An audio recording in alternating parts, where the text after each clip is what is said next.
everybody, this is Miss Laura from the Rising Sun Branch Library, and I'm coming to you from my kitchen. And today what I thought we would do is we would make some Epsom salt crystals for the Maryland STEM Festival. So what you need is, all right, here's what we need for our Epsom salt crystals. We need very hot water. You can use hot tap water, or I microwaved my water for 2 minutes. You need food coloring. You need a spoon to stir it. You need a measuring cup, and any size will do because we're going to do equal parts water, equal parts Epsom salt, so it doesn't matter what size. You need Epsom salt, and then you need a glass jar. Any size will do, so if you actually are using a cup of Epsom salt, you might want to use a bigger jar. I just have a tiny jar, so that's why I'm using 1/3 cup. All right, the one thing is it should be glass and it should be clear so you can see through it. All right, so let's get started. So the first thing we need is we need our measuring cup, and we need our jar and some Epsom salt. So again, remember we're doing 1-to-1 ratio. So we're gonna have, it doesn't matter what cup you use. I'm gonna use 1/4 or 1/3 because it fits into my small jar.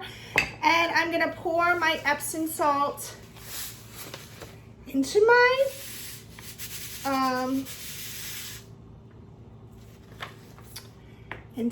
cup.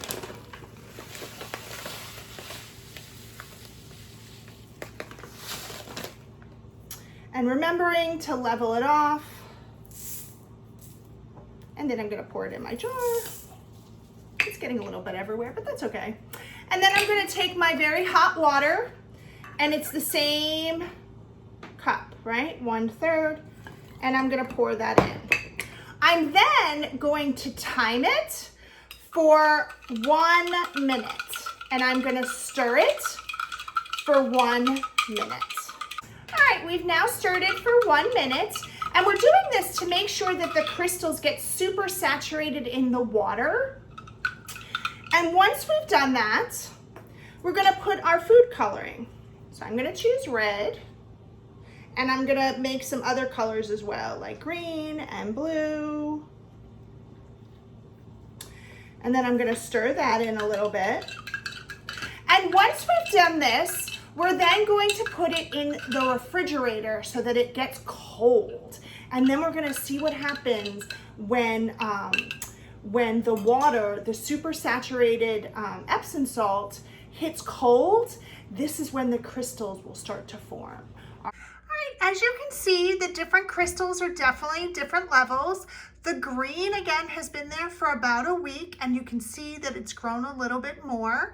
Also, I think the water was a little bit hotter when I was done with it, so that's why I think it also grew a little bit more. So what I'm gonna do is I'm gonna take a spoon, and I'm gonna kind of scoop them out and put them on a plate so we can kind of look at them. So I placed all the crystals on a plate, and I thought we could kind of look at them. Here's the red one, and as you can see, even though it's only been a day, you can still see the long crystals starting to form, and that's as the water starts to evaporate from the hot water and then turning it into cold, it kind of evaporates a little bit, and you get these long crystals forming.